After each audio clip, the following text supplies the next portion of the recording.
E há muitos de nós, às vezes, estamos andando e caminhando tão tropicamente, tão lentamente.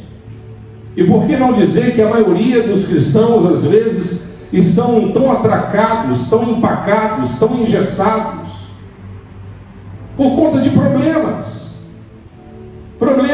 que todo mundo enfrenta, e temos que enfrentar, porque o Senhor Jesus não nos enganou. Eu cumprimento a todos com a paz do Senhor Jesus, amém? Amém. Graças a Deus. Os irmãos que têm a sua Bíblia, vamos abri-la no livro de 2 Coríntios.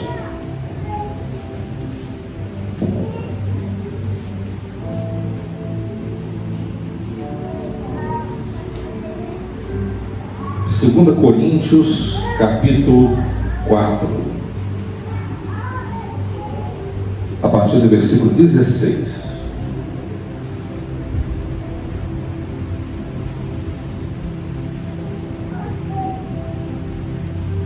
Segunda Coríntios, capítulo 4, a partir do versículo 16.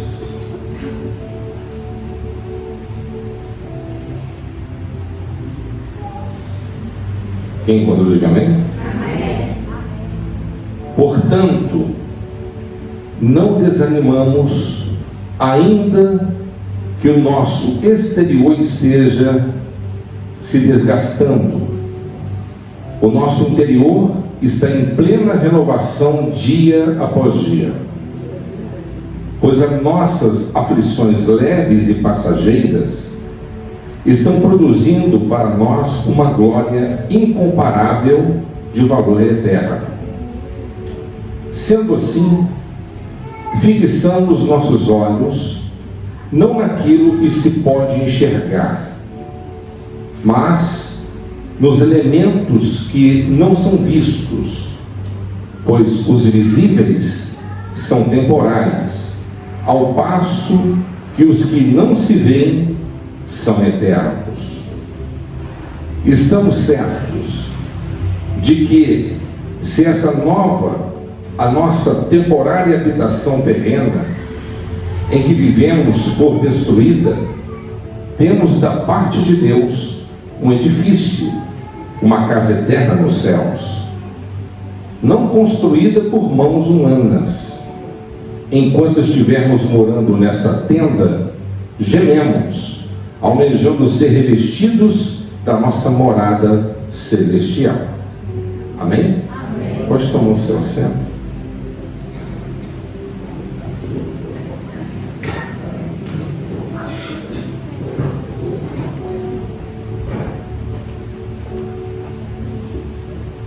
Meus amados irmãos, eu quero meditar com vocês aqui um pouco sobre essa palavra.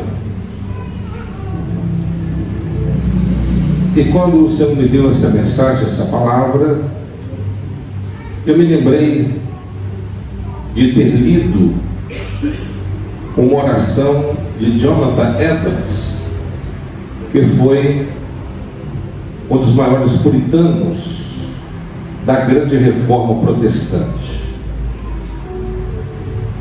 E a oração de Jonathan Edwards foi o seguinte: Deus, grave a eternidade nos meus olhos. Então essa foi uma das orações de Jonathan Edwards. Deus, grave a eternidade nos meus olhos. E é sobre isso que nós vamos meditar aqui nessa noite, meus irmãos. O apóstolo Paulo, o maior bandeirante do cristianismo, um homem que sofreu na pele o que é retaliação, o que é perseguição, o que é realmente dificuldade, o que é realmente sofrer em nome do Evangelho. Um homem que sofreu açoites, um homem que o seu corpo ficou marcado por causa de muitas torturas, mas Ele mesmo disse pela sua palavra: essa leve, momentânea tribulação produz em nós um gozo eterno de glória. Então aqui o apóstolo, ele encoraja a igreja militante a não estar focados nos problemas da vida,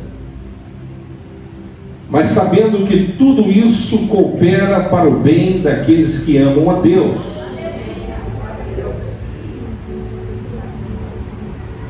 E uma vez que nós temos a consciência para onde nós estamos indo, isso nos traz um conforto muito grande.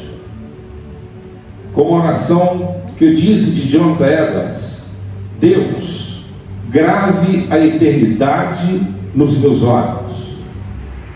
Então, toda vez que nós enfrentarmos problemas, lutas, dificuldades, perseguições, escassez, que a eternidade venha estar gravada nos nossos olhos, que nós venhamos estar sofrendo na carne, que seja, mas estamos com nossos olhos espirituais bem abertos, sabendo que o dia da glória está chegando, sabendo que do lado de cá desta vida, o que está reservado para nós não são tão boas coisas agradáveis assim, mas do outro lado da vida, Deus ele preparou para nós aquilo que, com toda a nossa capacidade que Deus nos deu, nós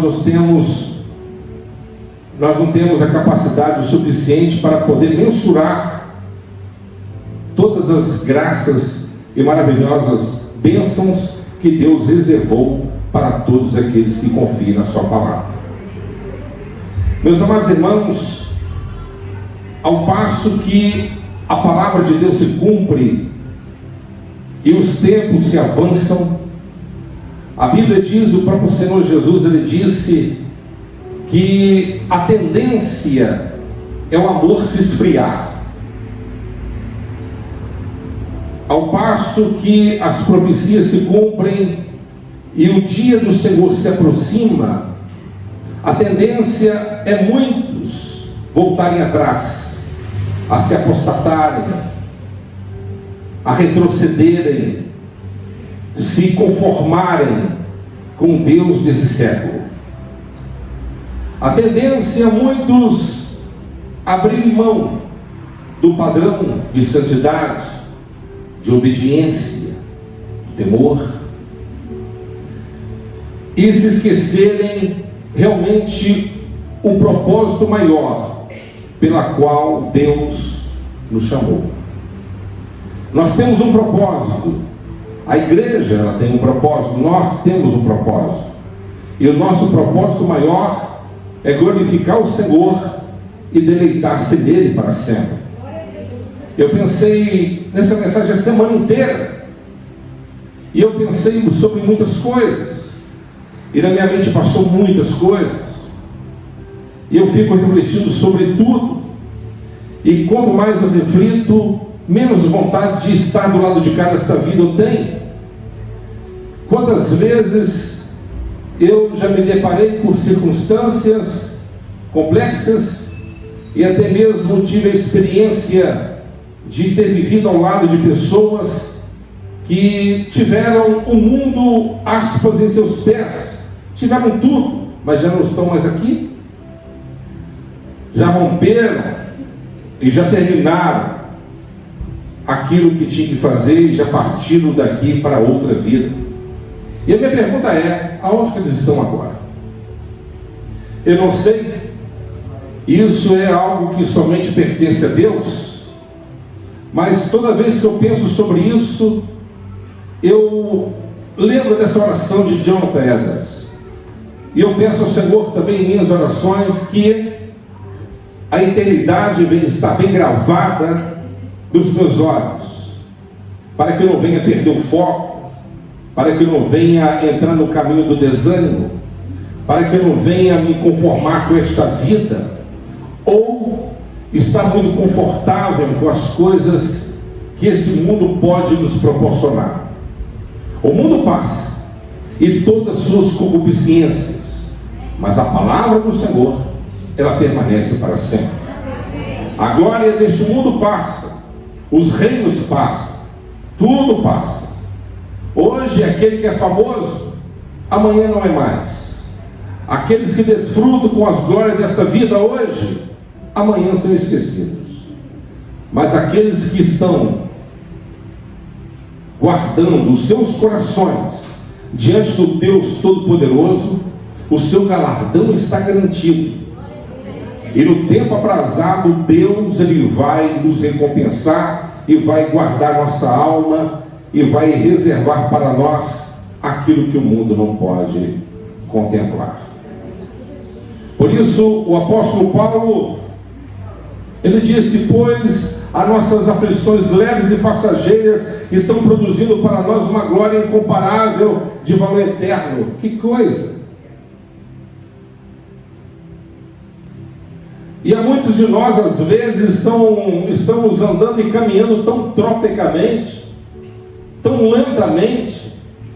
E por que não dizer que a maioria dos cristãos, às vezes, estão tão atracados, tão empacados, tão engessados, por conta de problemas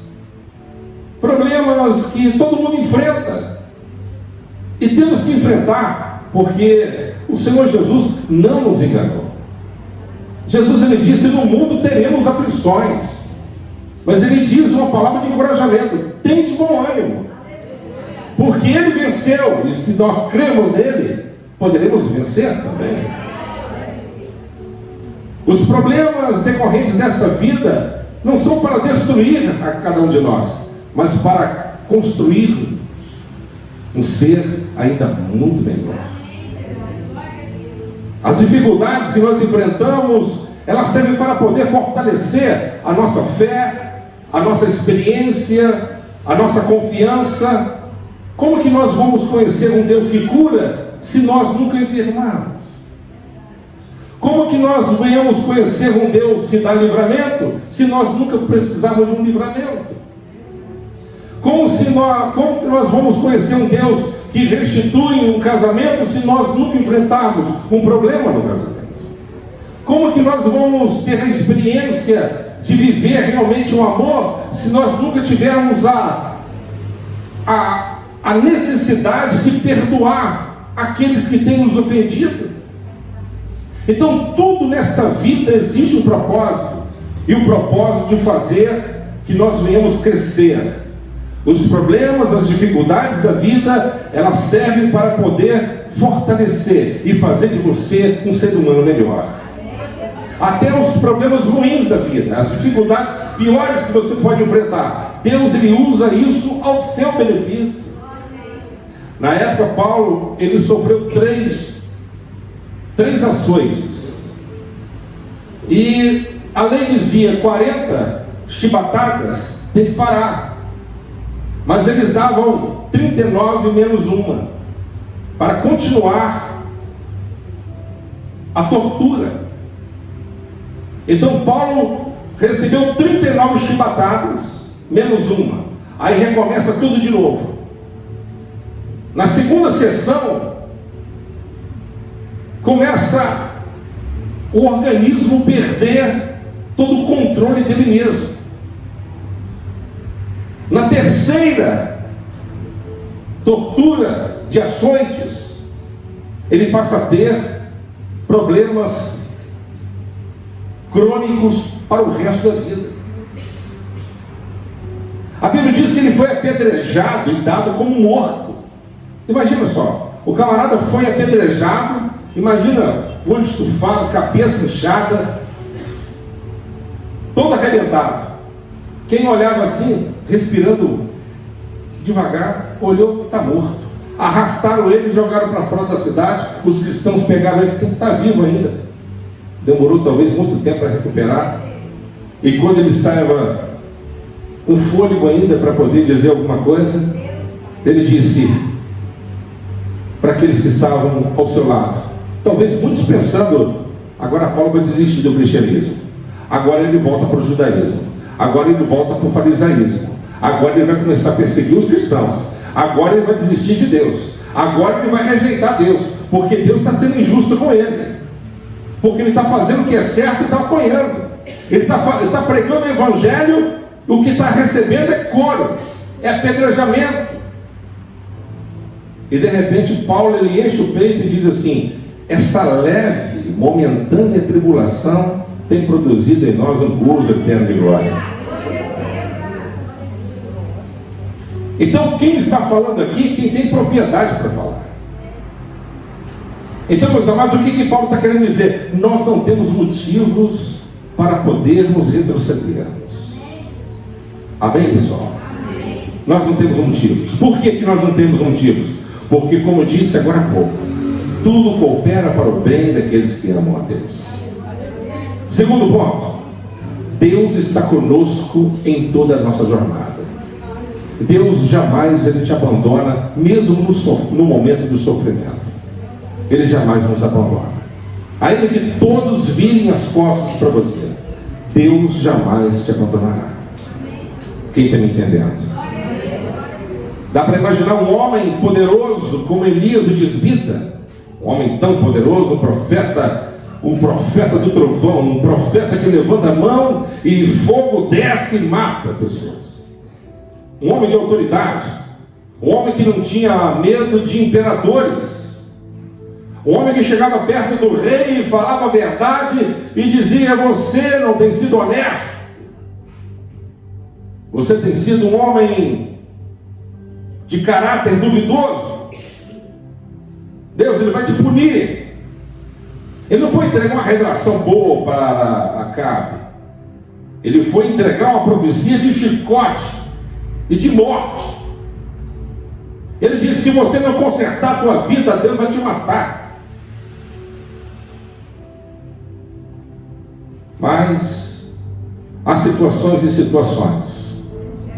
Houve um momento que Deus ele colocou a fé deste homem à prova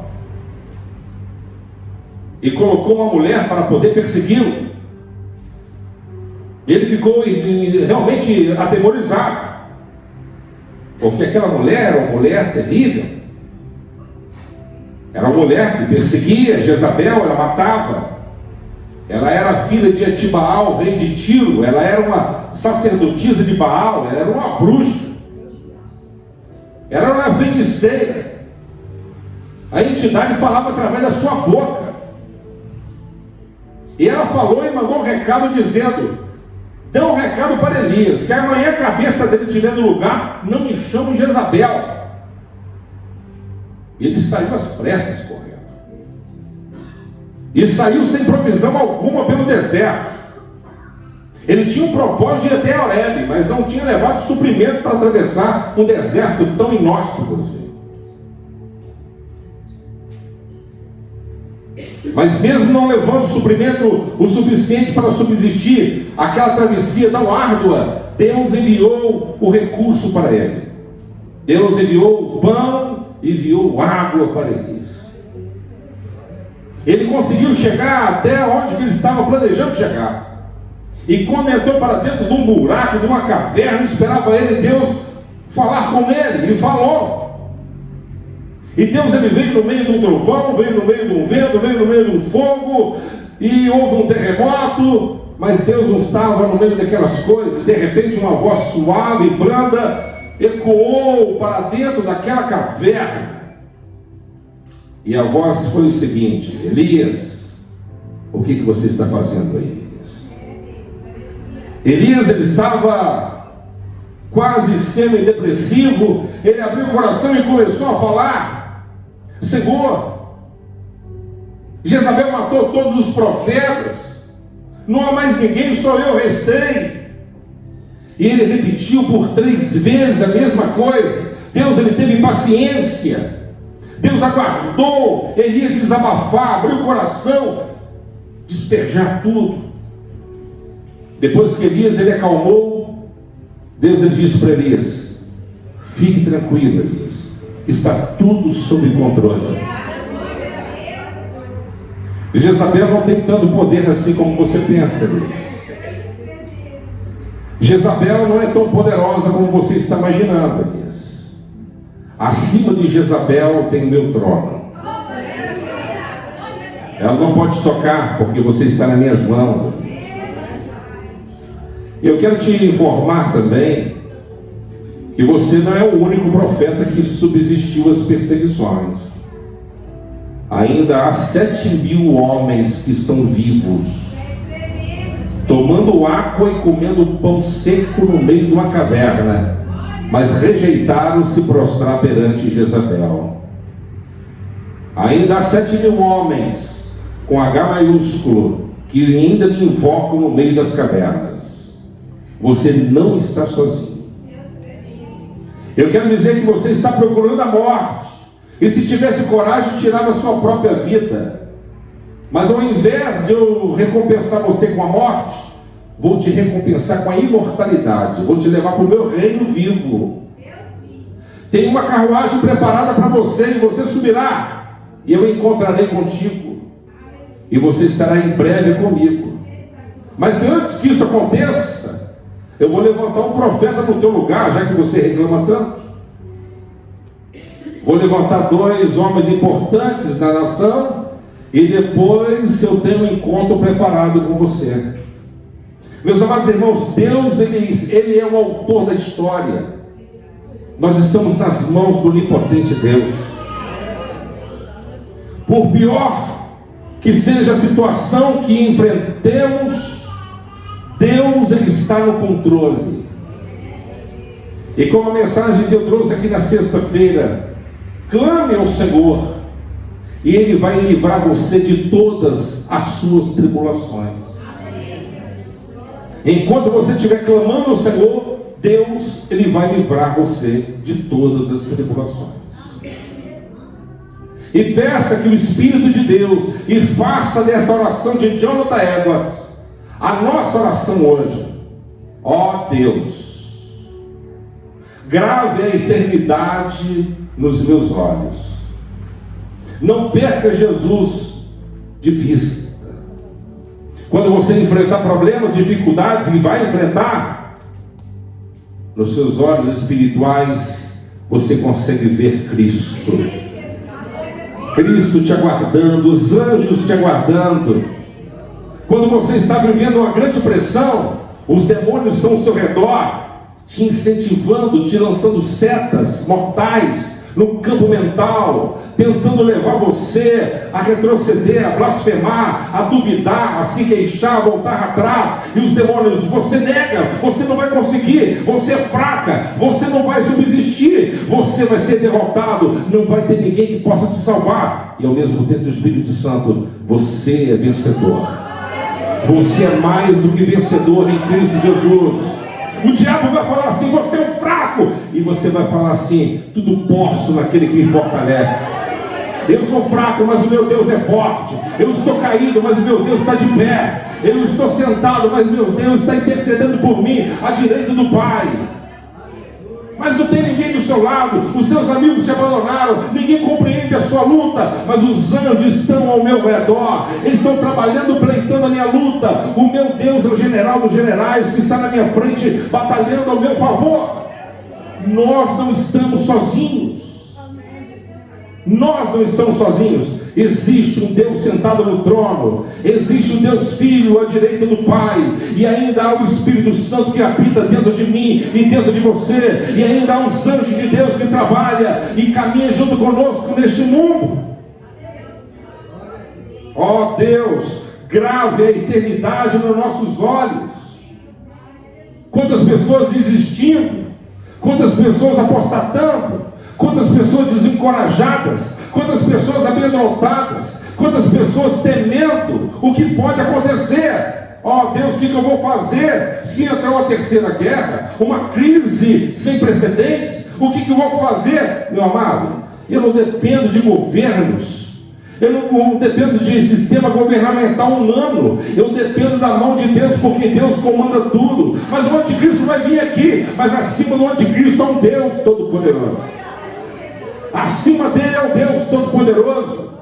E a Bíblia diz que a derrota dele já está chancelada. Jesus, ele vai vir não sentado no jumento como entrou em Jerusalém na entrada triunfal. Ele vai vir sentado no cavalo branco, na sua coxa escrita Rei dos Reis e Senhor dos Senhores. Ele vai vir com toda a glória. E a Bíblia diz que da boca dele vai sair uma espada de 2 fios, e com uma palavra destruirá todos os inimigos de Deus. Meus amados irmãos, esse Deus poderoso está aqui neste lugar. Ele quer mover as águas a teu favor. Mas para isso temos que entender algumas coisas e colocar em prática também.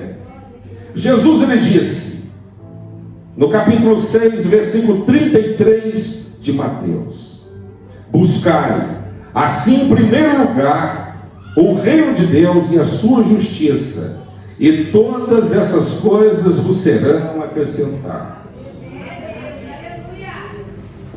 Busque em primeiro lugar o reino de Deus. Eu quero te perguntar: o reino de Deus está dentro de ti? Aleluia! Irmão, eu quero te dizer uma coisa para você. Você pode estar comendo arroz e ovo, morando numa casa de sapê, mas se o reino de Deus estiver dentro de você, você é a pessoa mais feliz dessa terra. Você é a pessoa mais feliz desse mundo. Você é a pessoa mais rica desta terra. Me lembro de uma história da Segunda Guerra Mundial, enquanto uma judia estava fugindo, entrou dentro de uma caverna, e um soldado encontrou ela viva. Mas depois que ela estava morta, depois de muito tempo. E aquela judia, ela escreveu no fundo daquela caverna que ela estava escondida: eu não consigo ver o sol, eu não tenho amigos do meu lado, mas mesmo que o sol não brilhe, mesmo que não tenha ninguém para poder estar aqui trazendo uma palavra de conforto ao meu coração, mas eu creio que o meu Redentor, ele vive, e no momento certo abrirá os seus braços para que eu possa abraçá-lo. Mesmo diante de um beco sem saída, sendo caçada como uma fera para ser torturada até a morte, mas ela confiava e confiou no Senhor até a última instância, e eu tenho certeza que um dia encontraremos com ela. Por isso, meus amados irmãos, buscai assim em primeiro lugar o reino de Deus e a sua justiça. Antes do seu trabalho, é o reino de Deus. Antes da sua vida sentimental, o reino de Deus. Antes de qualquer outra coisa, o seu relacionamento com Deus. Antes de qualquer outra coisa, invista no reino de Deus. Invista na sua vida espiritual com Deus. Como que está a sua vida espiritual hoje? Está rica? Você tem conversado com Ele? Como que está a sua comunicação com o Altíssimo, hein? Como que está a nossa relação com Ele? Deus, Ele quer que nós tenhamos esse estreitamento de relacionamento com Ele. Isso é salutar. Salmo 90, versículo 12 diz assim: sendo assim, ensina-nos, pois a contar nossos dias, a fim de que possamos alcançar um coração verdadeiramente sábio. Oh, meu amado irmão, que nós possamos pedir a Deus que Ele possa nos ensinar a contar os nossos dias. Amém? Não perca tempo, mas aumente a sua fé e o seu encorajamento diante do Deus Todo-Poderoso, porque as suas promessas são infalíveis. O que Deus, Ele promete, Ele cumpre. Nós não podemos sermos cristãos que venham ser tão gélidos e tão frios e tão opacos. Não basta você somente falar que você crê nele. Você tem que ter um relacionamento com Ele. Você tem que ter uma vida com Ele. Você tem que ter um estreitamento relacional com Ele. Como que podemos dizer que nós somos cristãos se nós não buscamos, não oramos, não falamos com Ele? Charles Spurgeon, ele dizia: nós não podemos aceitar que um indivíduo que não ora venha a ser um cristão. Um indivíduo que não ora não é um cristão.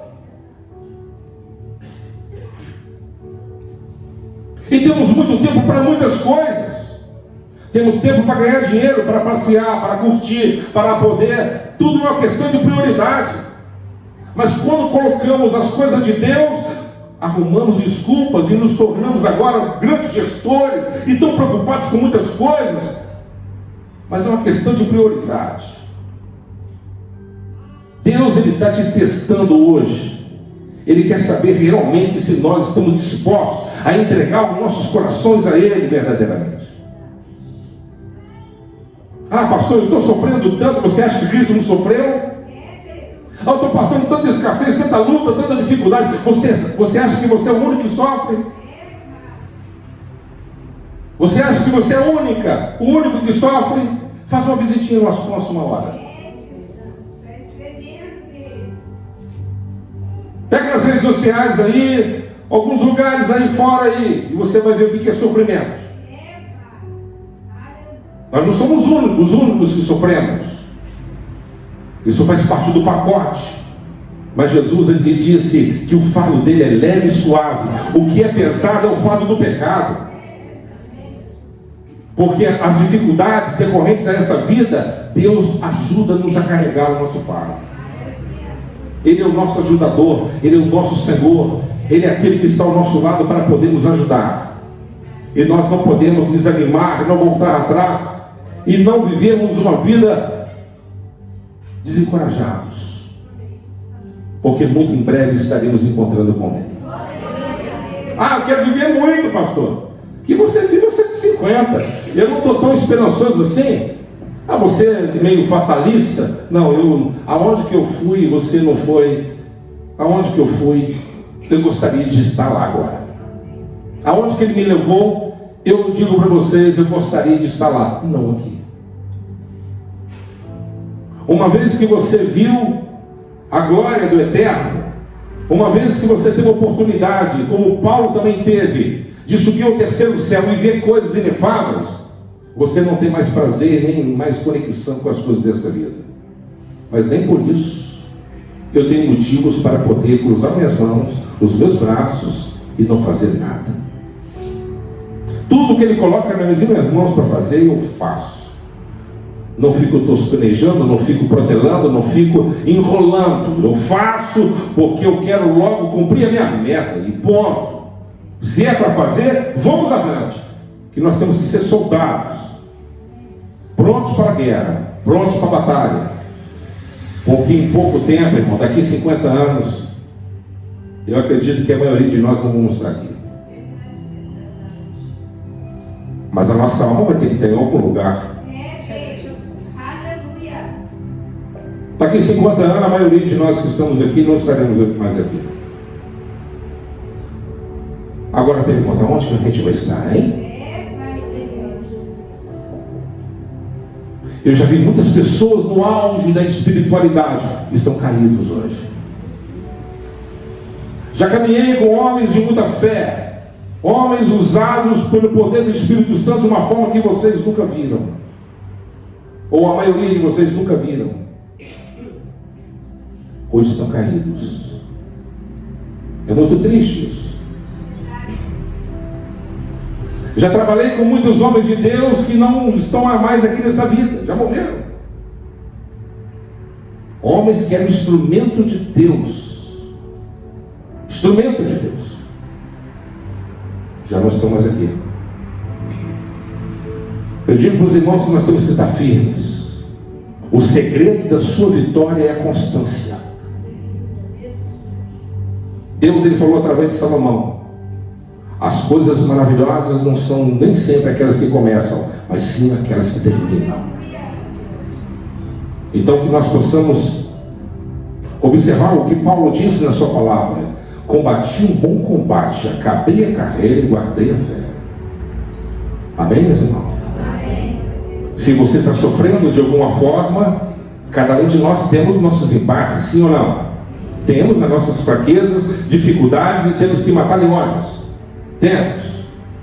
Mas levanta a tua cabeça e glorifica o Eterno. Não fica se queixando e murmurando pelos cantos, achando que Deus é um Deus injusto. Injusto é você. Injusto sou eu. Nós falhamos com Ele, decepcionamos Ele a todo momento, falhamos e erramos. Mas o que não nos permite ainda herdarmos o inferno é a sua infinita graça e misericórdia. A misericórdia de Deus é a causa de nós não sermos consumidos. Deus sempre justo e o homem sempre errado. Se humilhe perante as suas mãos e no seu tempo certo Ele vai te exaltar. Amém? Está passando sufoco, está passando luta, está passando dificuldade, exalte, cante, louve. Meu Deus, a situação não está do jeito que eu queria, mas louvado seja o teu nome. Eu gostaria de ter mais dinheiro no bolso, mas não tenho. Mas eu tenho o Senhor, glória a Deus. Estou feliz, Senhor. A luta está grande na minha família, o problema está grande. Mas eu creio que o Senhor vai mover as águas, vai quebrar o coração, vai converter, vai trabalhar, vai colocar tudo de uma forma bem harmoniosa. Eu sei que o Senhor é vivo e vai trabalhar. Essa tem que ser a nossa confiança. Mas se você azedar a tua alma, se você começar a fazer e agir como aquele povo do deserto, Deus ele esquecerá de você, porque Ele não gosta de gente injusta, ingrata e murmuradora. Deus ele ficou tão irritado com aquele povo que Ele diz assim: Moisés, vamos fazer o seguinte, de você eu vou fazer um povo novo, desse povo eu vou matar tudo que eu estou cansado. Mas a Bíblia diz que daquela velha geração todos ficaram para trás, mas os únicos da velha geração que subiram foram Josué e Caleb. E aqueles que eram de 20 anos para cima, para baixo, sobreviveram. O resto tudo foram exterminados. Então, meus amados, que nós possamos ter senso de gratidão para o nosso Deus e glorifique e exalte o nosso Deus, porque Ele é vivo. Ele vive e reina para todos sempre. Amém? Quem me entendeu, diga glória a Deus. E para mim só terminar a leitura, estamos certos de que, se essa nossa temporária habitação, nosso corpo terrena, em que vivemos, for destruída, ou seja, nós morremos, temos da parte de Deus um edifício, uma casa eterna no céu, não construída por mãos humanas. Hoje, aqui, hoje, o Espírito Santo mora dentro de mim. Mas lá em cima não vai morar não. Aleluia, glória a Deus. Ele vai estar lá. Hoje, o Espírito Santo mora dentro da gente. Mas quando chegar lá, nós vamos morar dentro deles. Amém, pessoal? Que maravilha, né? Que maravilha. Ainda que esse corpo for destruído, Paulo disse: quer me retalhar? Quer me torturar? Quer me matar? Quer me decapitar? Só está acelerando a minha partida. E ó, tchau para vocês. Esse corpo fraco vai ser completamente revitalizado, vai ser restaurado. Vou receber um corpo imortal, o corpo da imortalidade.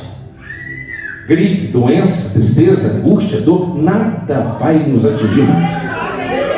O lugar para onde que você vai, que nós vamos, não tem choro, não tem dor, não tem demônio, não tem tristeza, não tem inimizade, não tem falta de alguma coisa, não tem gente pobre, não tem sofredor, não tem doença, não tem pestilência, não tem nada que venha contrapor a vontade do Eterno. Por quê?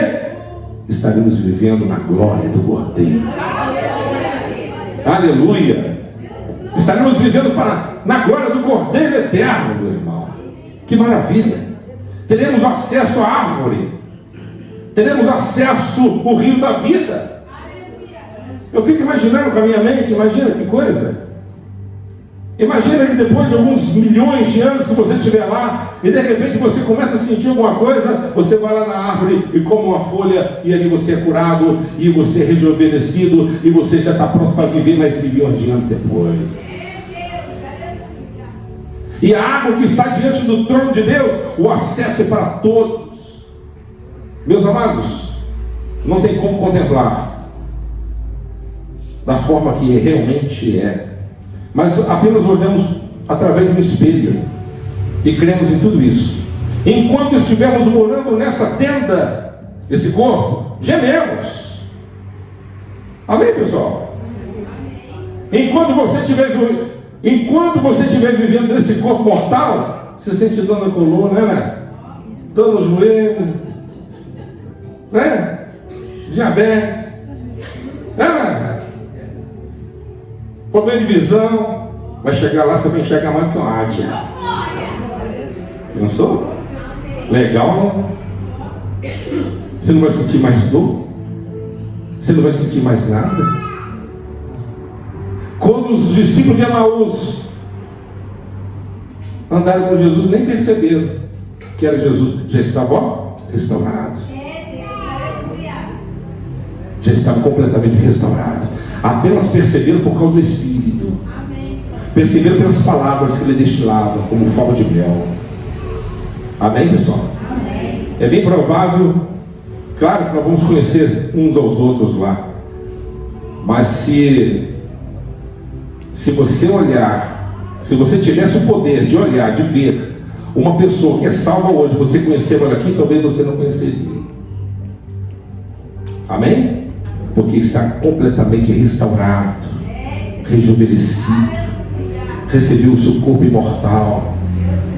Olha só, enquanto estivermos morando nessa tenda, gememos, almejando ser revestido da nossa morada celestial. Então, muito em breve, nós vamos receber essa morada celestial, esse corpo imortal de glória. Paulo diz assim: Cristo, ele é a primícia daqueles que dormem. Cristo, se ele não ressuscitou, em vão é a nossa fé. Mas ele ressuscitou. E ele está vivo à direita do Pai. E se ele está vivo, ele é primícia. E nós ressuscitaremos, não somente em espírito, mas como ele é. Porque Cristo não ressuscitou somente em espírito, mas em carne também. Junto com os discípulos, comeu pão e bebeu. Como entender isso? Eu não entendo, mas eu aceito, recebo e creio que muito em breve estaremos lá com eles. Você está feliz por isso? Diga glória a Deus. Então a palavra de hoje é para que você possa encorajar-se e ter a certeza e convicção que o presente não determina o seu futuro. Amém? Ou a situação que você está vivendo agora não determinará o seu futuro. Você precisa de entender que o seu futuro está nas mãos daquele que está sentado no trono, cujos serafins louvam e cantam ao Deus dos céus, o Todo-Poderoso. Amém, pessoal? Vamos colocar de pé. Qual é a oração de Jonathan Edwards? Deus, grave a eternidade nos meus olhos. Faça essa oração, viu? De coração. Porque na hora que você enfrentar algum problema, você vai ver a eternidade. Você vai ver o que está te esperando. Aí você, sabe o que vai acontecer? Você vai dar gargalhada da morte. Você vai dar gargalhadas dos problemas. E você vai falar para o inferno, todo ouvir: vocês não podem me parar. A enfermidade não pode me matar, porque eu sou imortal. Eu não sou Highlander, mas eu sou imortal. Essa graça recebemos do nosso Pai Celestial. Amém, pessoal? Nós somos imortais. Sendo salvo ou não, a sua alma é imortal. Indo para o céu ou não, a sua alma é imortal. O seu corpo, salvo, irá para a glória. Quem está me entendendo? Amém? E a Bíblia diz: no toque da última trombeta, no toque do arcanjo, os anjos, os ceifeiros virão buscar a igreja do Senhor. Em um só piscar de olhos, encontraremos com o Senhor nos ares. Estaremos participando da boda do Cordeiro. E as bodas do Cordeiro é a face da recompensa que Deus prometeu para todos os seus salvos. E será neste momento que o Senhor dirá para cada um de nós: servo bom e fiel, foste fiel um pouco, no muito te abençoarei, entra no gozo do teu Senhor. Aleluia. Amém, pessoal? Glória a Deus. Estão felizes? Que maravilha. Isso é muito bom. Nós vamos orar neste momento. Coloca a sua mão na direção do teu coração. Vamos clamar a Deus, porque Deus, Ele quer que a eternidade venha estar gravada nos seus olhos hoje. Ele quer que a eternidade venha estar gravada nos seus olhos hoje. Pastor, vem cá, André. Abençoa o povo e que a unção de Deus desça sobre a tua vida hoje.